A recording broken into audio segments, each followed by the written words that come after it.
Welcome to the second part of the course, in which we will talk about a very important calculation technique or skill called visualization.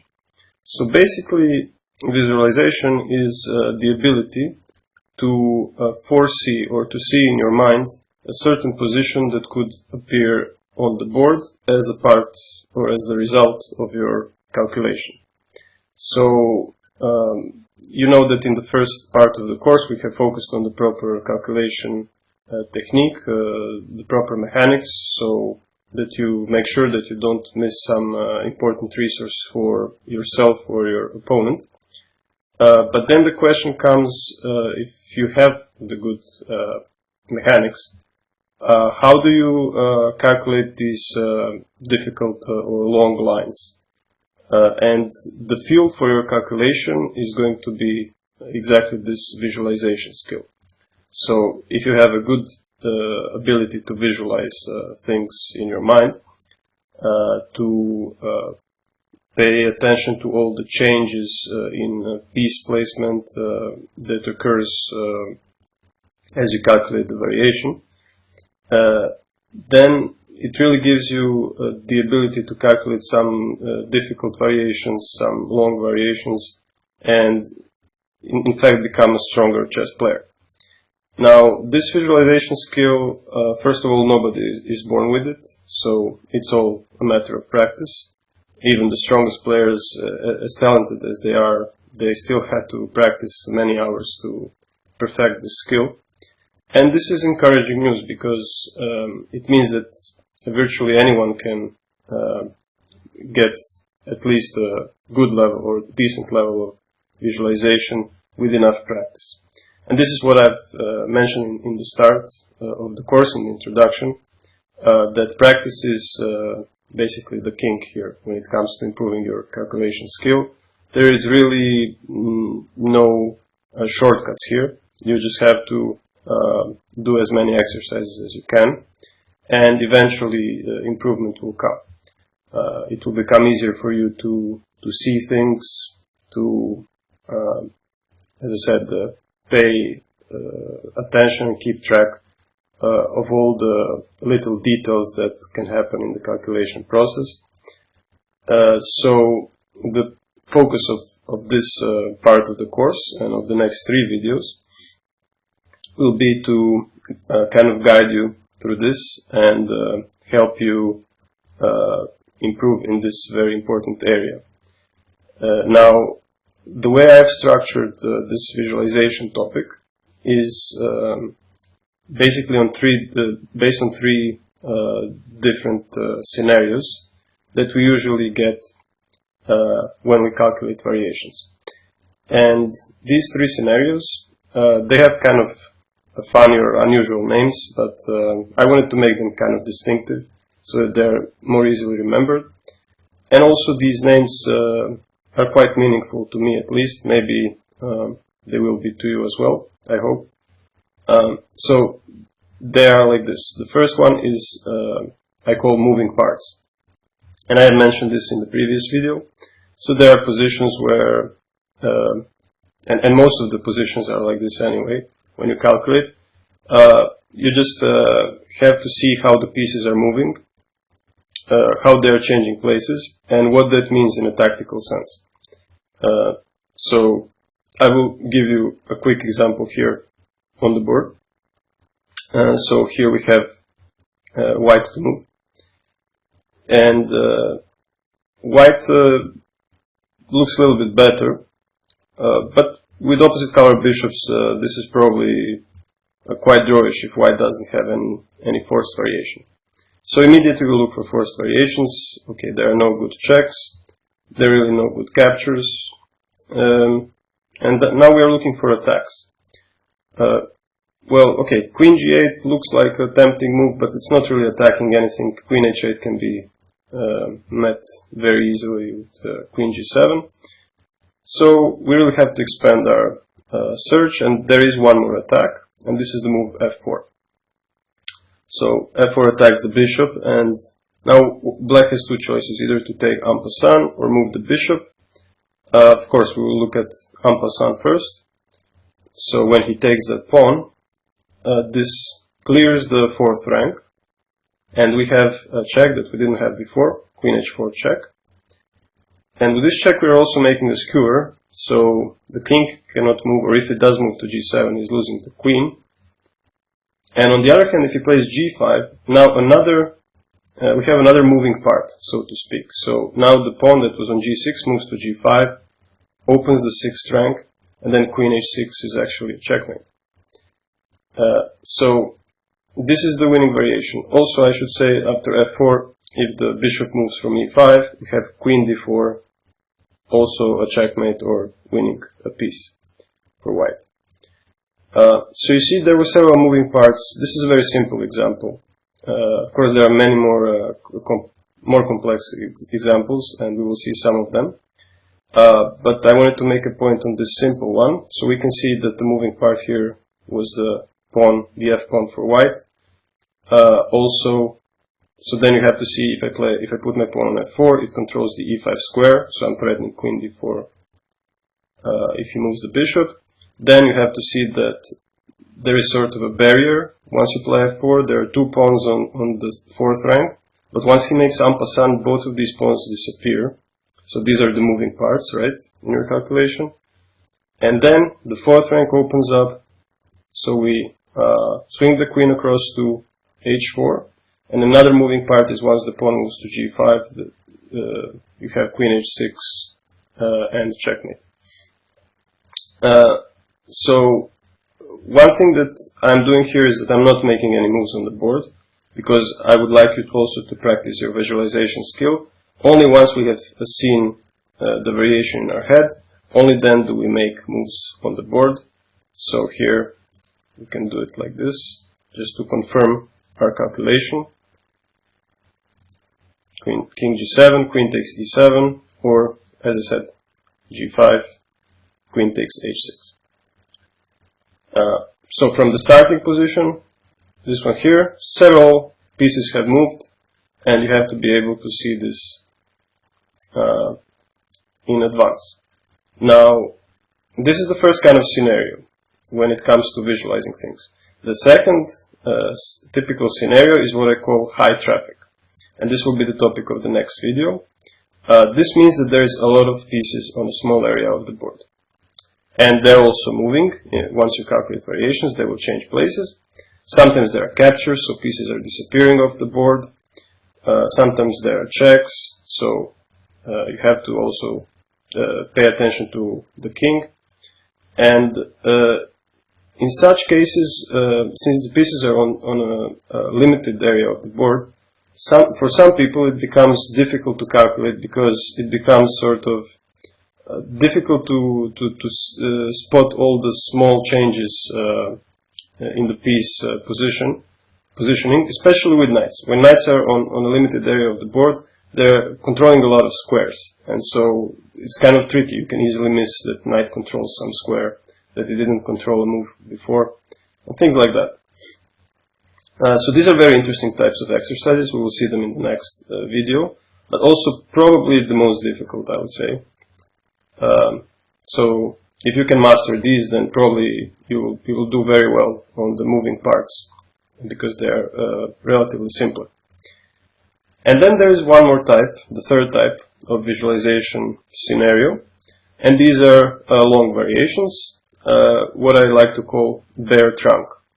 Now I call it bare trunk because, again, of one book that I've already referred to in this course, by Alexander Kotov, Think Like a Grandmaster. So one of the most influential things in this excellent book was his theory of calculation, which these days it's not really considered as very accurate, but nevertheless he talks about some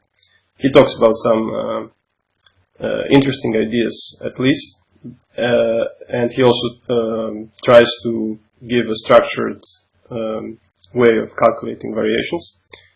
And so to him the term bare trunk means that there is a variation that is very long and has no branches. So if you're familiar with his theory of calculation tree, he likes to think of calculation as a tree, where basically you start from the bottom of the tree, from its roots, and then if you calculate the variation for, I don't know, 3, 5, 10 moves, the tree is kind of growing.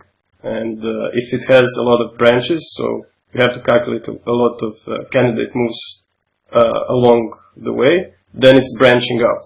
So if it's a really complicated calculation, the tree will be very tall with a lot of branches.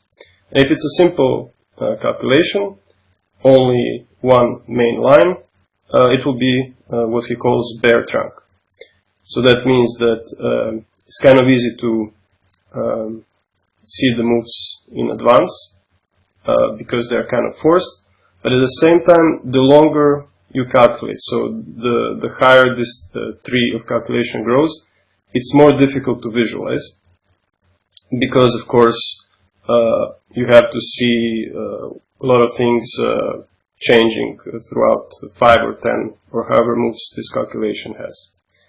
And so we will see in the third video, in this part of the course, we will see a lot of examples also of these long calculations, what I call bare trunk. And also for all of these types of calculations, visualization exercises, you will get a chance to practice them in the quiz section. So this is basically a small introduction about visualization. One of my favorite topics, also one of the areas where one can improve the most probably with enough practice. And probably, as I said, the basic skill to have if you want to achieve good results in chess.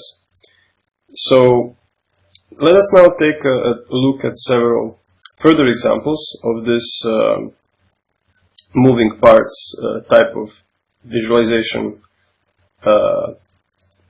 exercise. So let us see the next one. Also a simple position, and we are looking from black's perspective. So here, black to move, material is equal, but black has a good move here. And of course we are looking at forced moves first. So rook g8 check is not such a big deal because he can centralize his king. But there is this move, knight takes b3, capture, and we are opening the a file. Then when he takes, it's also a fork, so he has to take. When he takes, we take on a1. And here, the moving parts are opening of the a file and opening of the c file. So basically, once you take his rook on a1, he cannot take back with the knight because the c file has opened up. And at the same time, he has to take with the rook, but then you're picking up his knight on c2. And as a result of this simple combination, you have won a pawn. And not only that, you have also activated your rook. So your rook is on the second rank, and this gives you excellent winning chances in the endgame. There is really nothing better for black in this position, so this is a really good combination to increase his advantage in the endgame. So we have to see that c file opens up, a file has opened up. Now this is it. So this was a simple example. Let us take a look at something slightly more complicated. The position itself looks quite double-edged. So in such positions it's always good if you have the move. So it is black to move, and of course if it was white to move he would just go rook f1 and probably have a winning position, or at least much better. However, it is black, so we are looking at the checks first, and one check that should catch our attention is definitely queen e1, because we are now flirting with back rank checkmate and other tactics. So queen e1, alright, he has to take it. So rook takes e1, rook takes e1 check, bishop f1 is forced, rook takes f1, king has to go to g2, and now the winning move for black is another check, knight to e1. And if you have visualized this position already, this is great. If you're having trouble, this is a general rule of thumb. If you're having trouble visualizing something, go back to the start. And I've heard some people say that it's not good to come back to the start, it's wasting time and so on, but I think that it's more important that you have the right position in your mind than wasting some time. Because if you calculate something and you have the wrong position in your mind, there is a very good chance that you will make a mistake. That you will get to this position, you will play several moves, and then you will realize that you had the wrong position and that your intended move doesn't work. So this works for every position that we have, that we will see here in this part of the course. If you're having troubles visualizing it, if it becomes blurry, just come back to the start and just try to get the exact right position in your mind before you make the moves. So let's come back again from the start then. Queen e1, rook takes e1, rook takes e1, bishop f1, rook takes f1, king g2, and now the winning move is a check with the knight e1.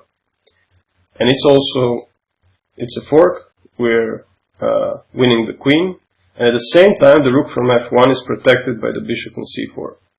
So there are a lot of moving parts in this one.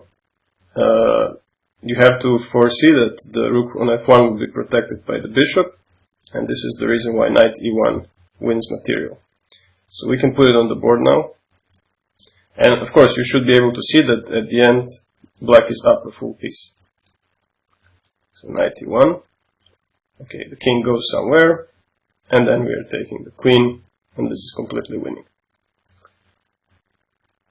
So these are some warm-up exercises, let's say. Let us explore something slightly more complex. More pieces on the board, and more moving parts. So it is white to move. Actually, this was a game that I played with black, and my previous move was a huge blunder. And then my opponent, a strong grandmaster from Germany, he found the right way to punish my mistake. So what is that move? Now first we are looking at the most forcing moves. Knight takes h6 comes to mind because such sacrifices are always quite tempting, and sometimes they work well. So we sacrifice the knight on h6, g takes h6, knight h6, and then black king goes to probably h8 to hide from some further checks. Bishop takes d4 check, but then knight takes d4 check, knight takes d4, actually not check, but attacking the queen. And there, it doesn't seem like white has anything forced. So, let us see this variation now on the board. Check, check. This looks like the best square for the king. And after another check, knight can take with the tempo, attacking the queen. And black should probably survive this. This bishop takes d4 was maybe not even the best. So anyway, if there is no forced variation here, black should be fine. Okay, let's come back here. Knight takes h6 may not be so strong as it seems initially. How about some capture? So bishop takes d4 is definitely a very tempting capture. Also bishop takes h6. So maybe bishop takes x6 should be considered first because it opens up the king. But once again here, when the king moves, again probably here, there's no follow-up that I can see here where white has some concrete mating idea. And so we have looked at this too. Then we have to look at bishop takes d4. Now my idea when I played the previous move with black, rook e8, was to take back with the knight and attack the queen with the discovered attack.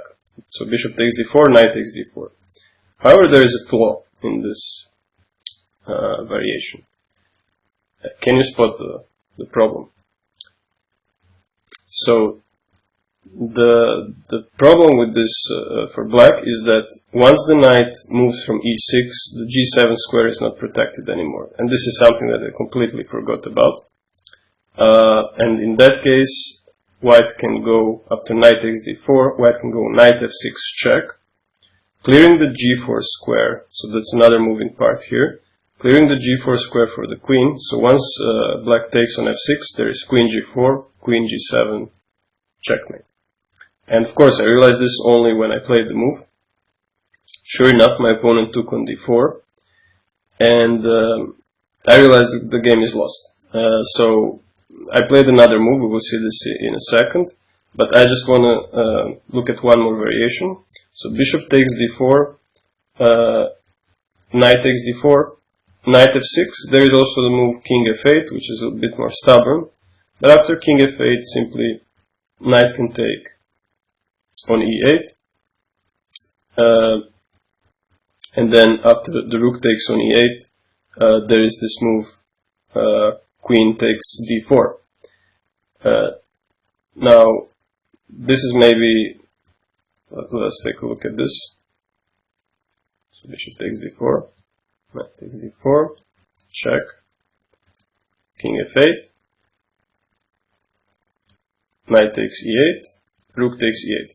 So there is a move queen takes d4, and this looks like it's completely winning for white, but is it? So we can come to this point already with white if we have calculated, and here we can try to calculate this variation, queen takes d4.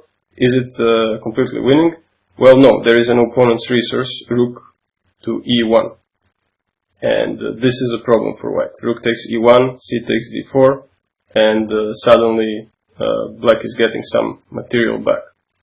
Even though this position also looks quite bad for him, but this is actually still playable. On the other hand, when we see that this doesn't quite work, we can look at some other candidate moves for white, and there is a good candidate move, which is making a threat, queen g4. So there is a threat on g7, queen takes g7 checkmate, which is why after queen g4, knight e2 check doesn't work, so he cannot win the exchange like that. So this is probably the best move, queen g4, threatening a checkmate, so he has to take here, and now white is up a full exchange, so this should be winning. I don't really think that c5 pawn will survive for too long.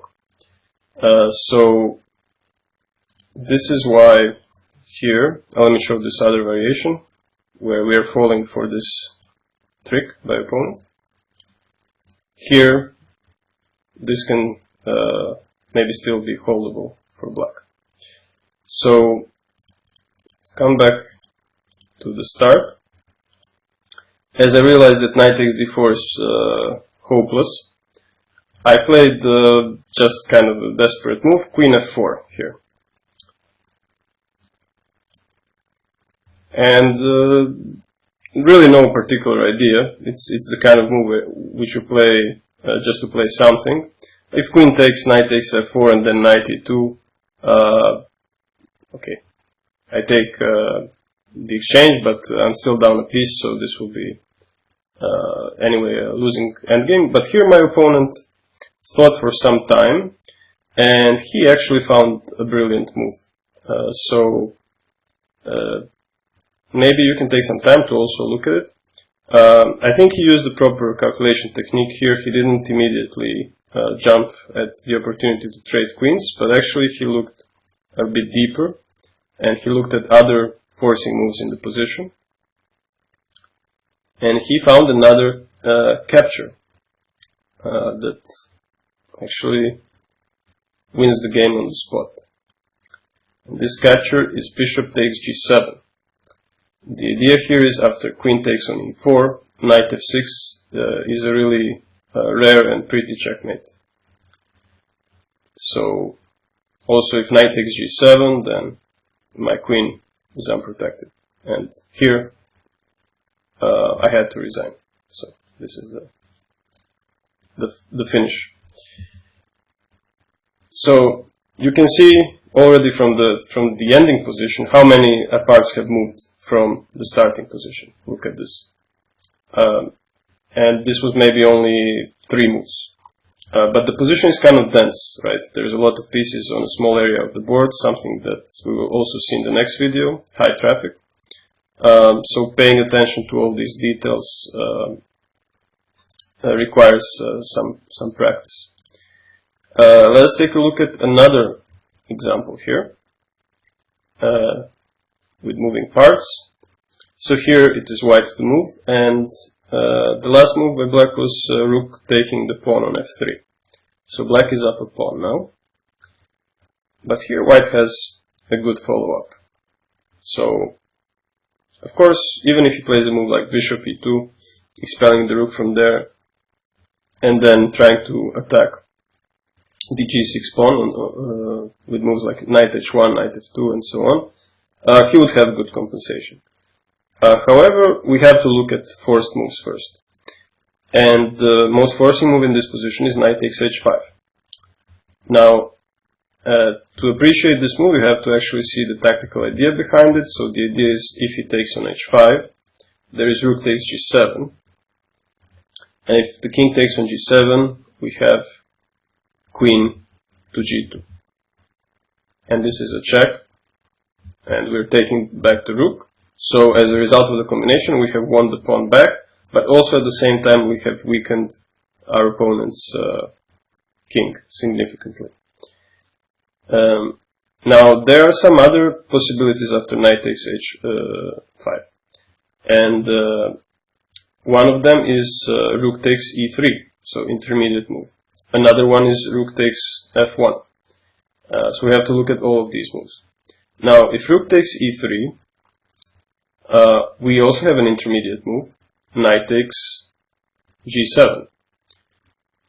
Now, his rook is hanging, and he would like to play this move rook takes c3, so another intermediate move. But in that case, since our knight is on g7, we have a more powerful intermediate move, knight e6. And then, since his queen is hanging, he has to move it, and then we're picking up the rook on c3. So I can show this variation now. Hopefully you were able to visualize it. So intermediate move, also intermediate move.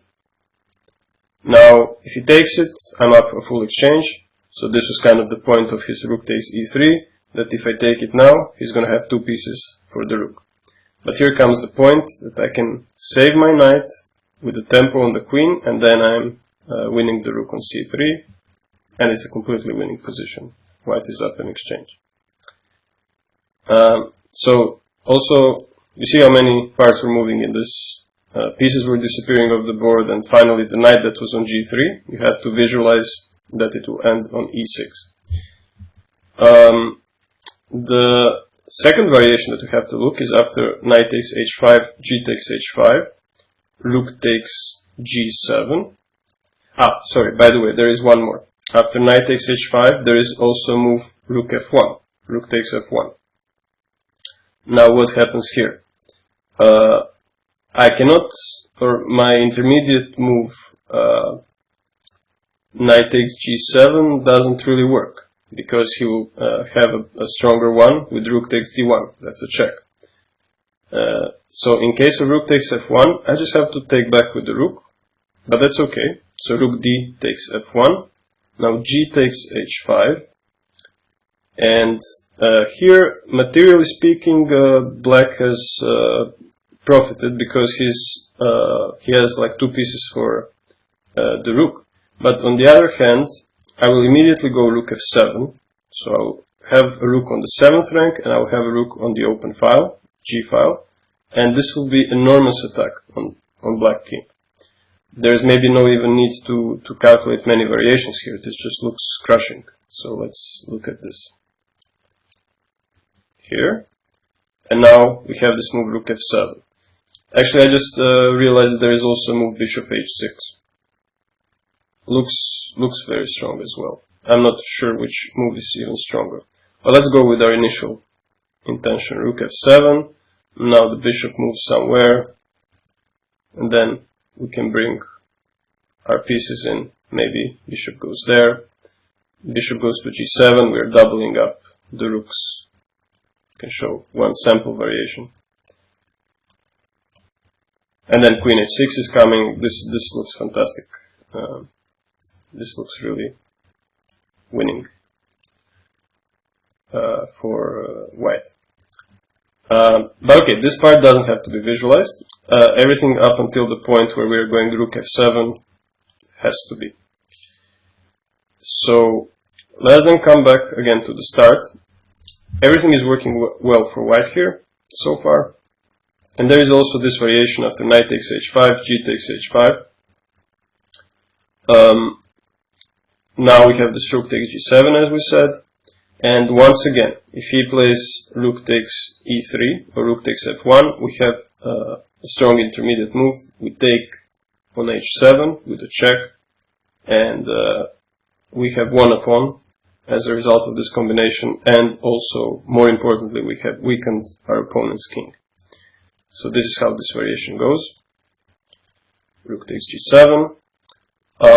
Now, okay, if he takes on g7, we are playing queen g2, and we are winning here. So we're just winning back to rook. On the other hand, if he takes on f1 or e3, let's look at this one for instance, intermediate check, and then this position is obviously much better for white. His king is safe, and black's king is exposed, and white can consider his variation and his calculation success. So this was another example of moving parts. Let us look at this one. So a simple looking position, almost like nothing is happening. But actually, in such a position, white would really like to expand his spatial advantage with the move like d4. And then if he can put the knight in the center, he could claim a definite advantage. But let us see, can white actually do this? So after d4 takes, knight takes, there is this sort of hanging pawn on c4.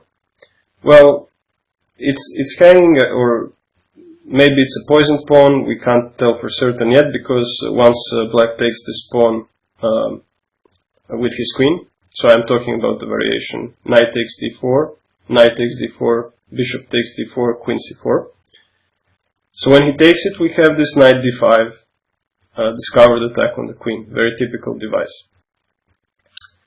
And then we have to actually start calculating seriously. So the starting position where we calculate is d4, c takes d4, knight takes d4, knight takes d4, bishop takes d4, queen takes c4. This is the critical variation. Now, can white play knight d5? Well, here with the king on h2, it's not such a good idea, because black has an excellent move, queen takes d4. And after this, after the queen picks up or takes the queen on d4, there is knight g4, discovered check, and black will get his material back with a good position. So after he takes the queen on d4, we have this knight d7 check. The material is equal, but black's bishop pair gives him maybe even better chances. So let us look at this variation now. d4 takes, and this is the critical continuation, knight takes d4, otherwise white is just better, positionally better. So bishop takes, queen takes, another critical move, and this is the variation we were talking about, a discovered attack on the queen, and a really nice point, queen takes d4, it will be recouped after knight g4, Also, white has an intermediate check, so we can do this now. Check. And in the final position, the material is equal, but I think everyone would like to have black here rather than white, simply because of the bishop pair. So this looks okay for black. It means that d4 doesn't really quite work. But let's come back again to the start and see if there is any other possibility for white. So after d4, c takes, knight takes d4, bishop takes d4, queen takes c4. Does white have any other forcing options? He has two. So he has bishop takes f6, capture, and he has e5, an attack. So we should look at both. If bishop takes f6, black can maybe even take back with the e pawn. Looks simpler. And then after knight d5, he just moves his queen to maybe b5 or a4, and white is not accomplishing anything with that. On the other hand, we have this move e5, which looks quite interesting. We are attacking the knight, so black has to, and we are closing the diagonal, by the way, so there is no knight g4 anymore. So black has to take back. D takes e5, bishop takes e5, and this is also a tempo on this rook on b8. So after bishop takes e5, can you see all the moving parts in the position? Can you see what changes have happened in the position? You need to have the exact right position in your mind. And if you don't, again, come back to the start and really focus on getting the right position. So in that position, a lot of pieces should disappear. The knights on f3 and c6 should disappear, and also the central pawns, all the pawns, so c, d, and e pawns for white should disappear, as well as the c and d pawns for black. And then there should be white's light square bishop should be on e5, and the queen should be on c4. So bishop e5, queen c4. The rook on b8 is hanging, so he should play a move like rook d8 to protect his bishop.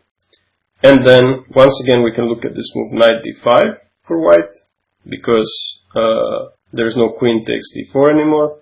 So knight d5, queen b5, knight takes e7 check, king h8.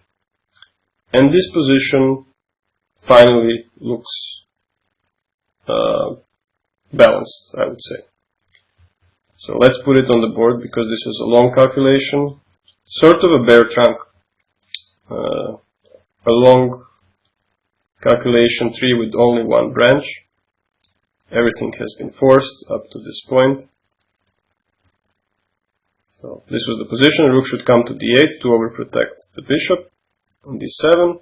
And now this idea of knight d5 works much better than when the bishop was on d4.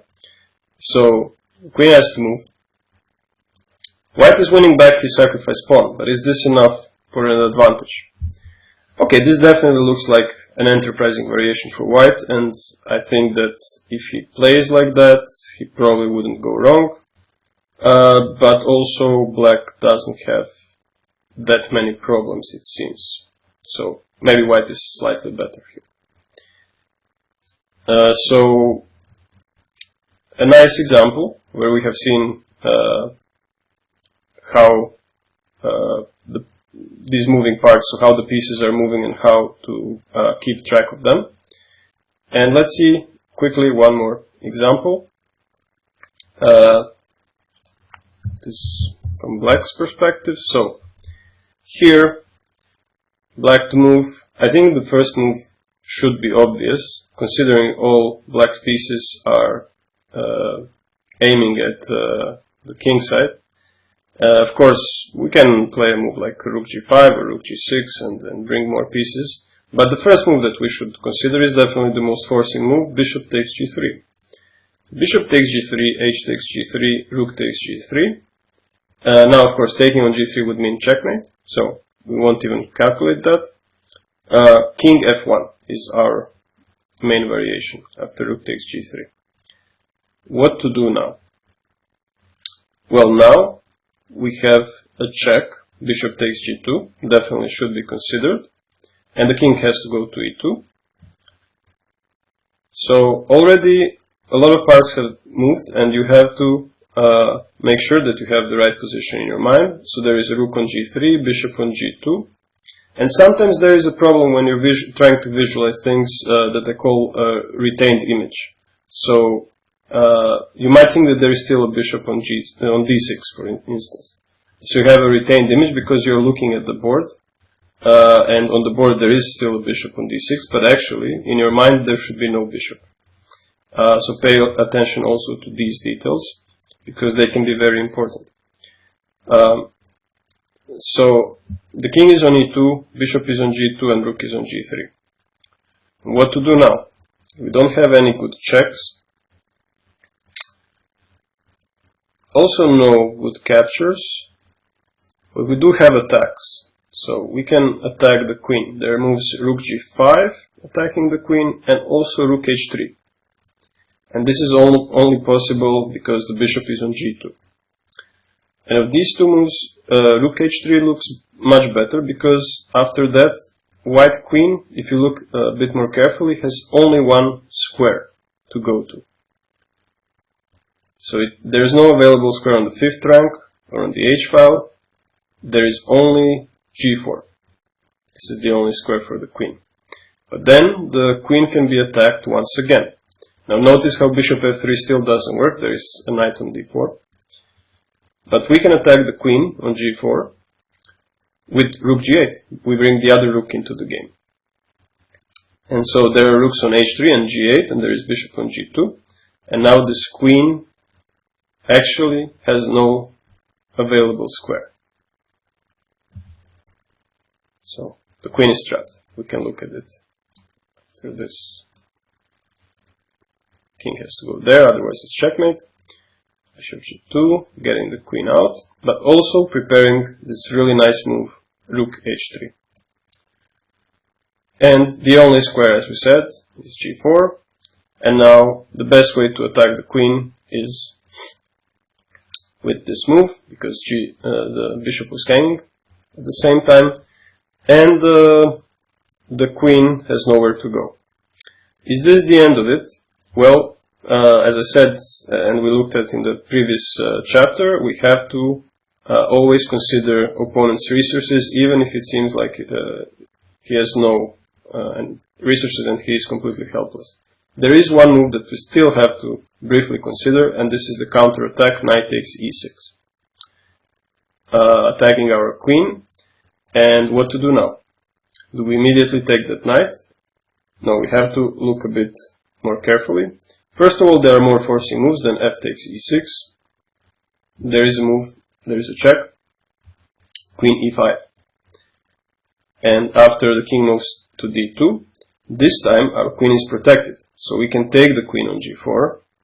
And after rook takes e5, you see that this is the moving part as well. The rook on e1 has opened up. So rook takes e5, f takes e5. And at the end, after the move rook d8 check. Oh, sorry, there is no rook d8 check. I had the retained image, but the king is on d2. So I made this visualization mistake. The king is still on d2, so this is not possible. And in the end, black is up a full exchange. So we can now show it on the board. So check, stronger than any capture. Then we take it. When he takes, the queen is protected. So my initial thought was that I can do rook d8, but you see, there is an obstacle. So now the knight has to move, and then we're up a full exchange. So this was not a simple calculation, though it was forced, but there were so many moving parts that it was not easy to keep track of all of them. So you can see the complexity when it comes to visualization of such variations. But as I said, practice makes perfect, so the more you practice such examples, especially challenging examples where you're slowly trying to solve more and more difficult exercises, the easier it becomes for you to find your way in these tactical mazes. So in the next video we will look at the other topic when it comes to visualization, the topic of high traffic.